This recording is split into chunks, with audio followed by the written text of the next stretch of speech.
Qu'est-ce qui rend quelque chose de motivant? Je reprends la question, qu'est-ce qui rend quelque chose de motivant? Souvent, on pose la question des contraintes. Les gens souvent sont, la plupart d'entre nous d'ailleurs, sommes vraiment dans une résistance quand il y a une contrainte. On ne veut pas parce que c'est compliqué, on n'a pas envie de se lever, on n'a pas envie d'aller faire du sport, on n'a pas envie d'aller au boulot.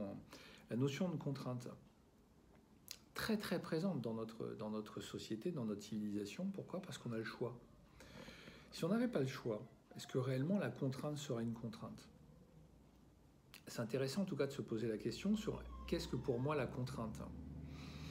Qu'est-ce qu'une contrainte réellement, si ce n'est une incapacité à faire quelque chose, ou en tout cas une résistance à faire quelque chose, parce que ce quelque chose n'a soit pas de sens, soit va être douloureux, soit va être compliqué à gérer, enfin, c'est pas quelque chose qui m'attire. Donc, je suis dans une contrainte. Parce que se lever le matin, effectivement, est pour beaucoup d'entre nous, alors ça dépend à quelle heure on se lève, mais la plupart du temps, c'est une contrainte. Sauf que quand on se souvient, petit, lorsqu'on allait le matin de Noël se lever pour aller voir les cadeaux, ou partir en vacances, ou là, le lever du lit était très très rapide. Hein, vous voyez, parce que simplement, la raison, donc l'objet du lever, était quand même extrêmement positif, la plupart du temps. C'est pour ça que la notion de contrainte, le fait de se contraindre à quelque chose, à mon sens, il convient de le voir autrement, pour que ça ne soit plus une contrainte, ou en tout cas que ça réduise la contrainte. Essayons de voir les conséquences positives de l'après, une fois que j'aurais fait ça, une fois que je me serais levé, une fois que j'aurais fait mon sport, une fois que j'aurais perdu le poids, c'est de se projeter sur le résultat.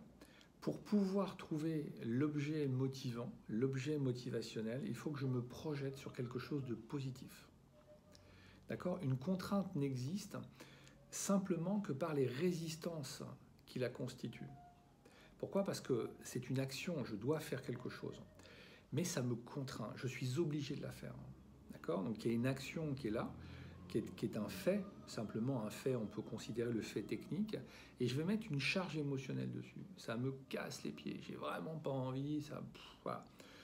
Maintenant, si je retire l'émotion, ou je mets une émotion qui est un peu plus positive, d'accord, en allant chercher justement ce qu'il y a derrière, et surtout ce qu'il y a au niveau du résultat, de positif, là, l'implication émotionnelle sur le fait, d'accord, sur l'action de faire, se trouve quand même légèrement modifiée. Et la plupart du temps, alors ça ne se fait pas en une seule fois, il faut bien sûr le travailler, mais la plupart du temps, on arrive à faire d'une contrainte presque quelque chose d'agréable, voire de plaisant.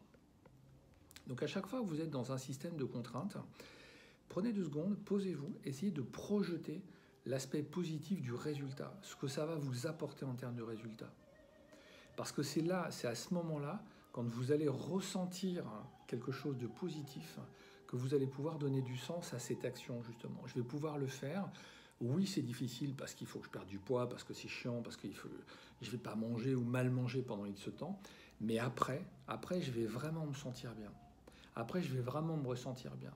Donc, à un moment donné, le fait, donc l'action en elle-même, hein, c'est l'action technique, va être coiffée par une émotion positive. C'est celle du résultat. Donc la notion de contrainte peut bien évidemment être améliorée, en tout cas modifiée, pour que ce soit presque, je dis bien presque, parce que ce n'est pas toujours le cas, mais la plupart du temps on abaisse le seuil de contrainte.